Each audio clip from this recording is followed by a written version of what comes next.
I'm going to be covering the replacement of the motor in either of these two models of Tumbler. We have the barrel type Tumbler here, originally made by Thumbler, and is still made, and Ultra Vibe, also made by Thumbler's Tumbler. There are other knockoffs of this item. You may have seen them at various discount part stores, and somewhat the same workings in here as you would find today. Originally, the motor that was supplied was the shaded pole motor. In fact, in either case, these are shaded pole motors.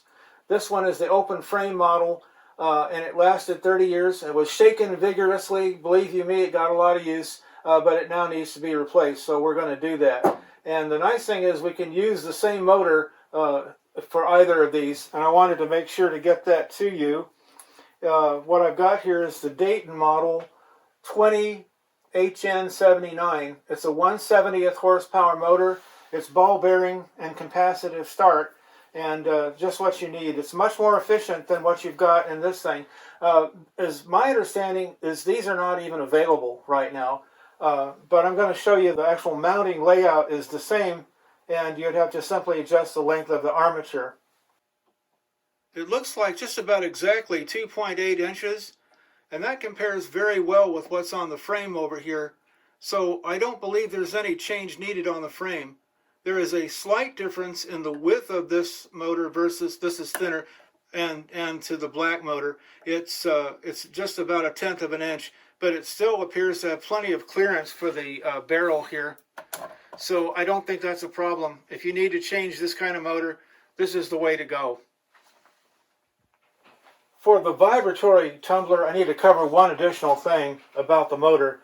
This bracket is key and crucial to what we're getting ready to do by way of replacement, because that's what will hold the motor in the position that we need it to be held in, which is basically going to be like this inside, and I intend to mount it in the up position after, and I'm going to have to shorten the armature so that the spinner weight, or I guess I should say the harmonic unstabilizing weight, which is small, can go on there. And I want to talk about where you want to set this in terms of intensity, but we'll talk about that later. But right now, we need to get ready to do the work and get things out of the way. And our first step will be to disassemble completely everything with the lid off, and then the hopper comes off, and all the rest of the parts so that we can get at what we're working on. We need to remove the upright bolt that holds the bin in place. That's no big deal. Just get a wrench and get that off of there. Now I'm going to find a place to mount this bracket that's as close to dead center as possible. And when that's done, I'll be ready to start considering how I want to mount the motor. So this is about what it would look like. I've got the motor inverted, and I think I'm going to leave it that way because the armature is easy to get at, and I can change the weight distribution for the harmonics that I need.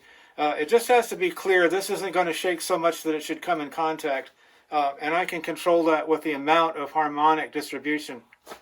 So there you go. The next step is to drill holes and to get this set up.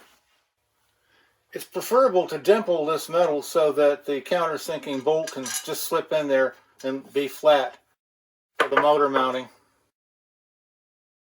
So now I've got the motor mounted to the plate, and the capacitor isn't going to be able to stay on the motor. It'll have to be on the side here, no problem. I used the lock nuts of, the nylon type lock nut on the rubber type mount. And then under here, they didn't supply any lock nuts or lock washers with the actual motor mount to the bracket. So be sure if you do this that you put in lock washers because they're needed. This is going to get vibration. I'm using this nibbling tool to take a sweep out of the base metal here so that the wires from the capacitor can go through. The capacitor will mount on the side instead of on the motor, and that way there's no way it can bang into the base.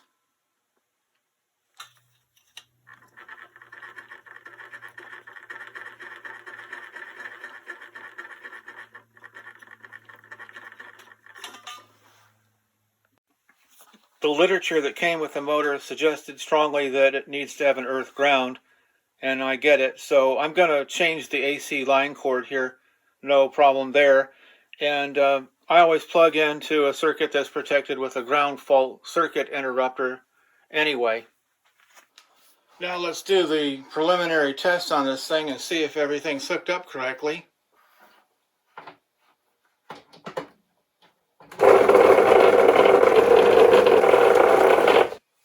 So we're looking pretty good, pretty close to getting done. I just need to cut the armature off here. I've got a place marked. And it looks like the weight is pretty good. It could be a little longer. This motor is only 1700 RPM. So with the 3000 RPM motor that was in there, it was much more vigorous. I'll see about that. I might change that. Otherwise, just about ready to put this together. Now, let's see, time to put it back together. This is where the dimpling pays off, because you need to kind of, recess in the, where this pad goes on. I've already put this on, obviously. And then the bin, or the hopper, goes on. Let's see if we get this on here right. And then the internal washer, which is this one. Kind of old and kind of a little bit of rust, maybe not.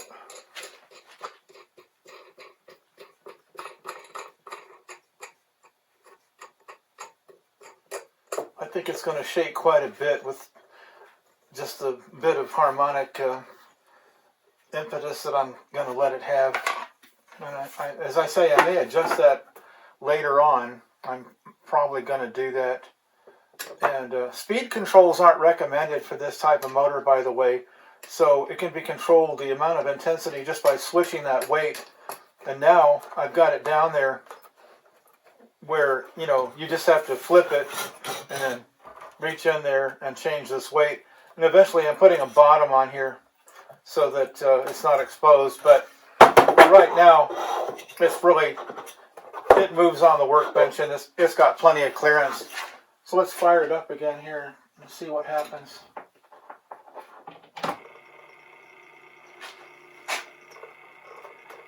That's a pretty good shake, actually. And it's not making that noise. The last one, with the other motor I showed you, it's like, it's really acting up, But this is pretty good. I could let that run for many, many hours. Let me put something on here. Oh, I don't know. What have I got? Let's put this on here. So you get an idea. That's good enough to clean. I think we're a success on this. A new one of these tumblers goes for $360. I nearly fell over. And the motor costs $24 and just my own labor.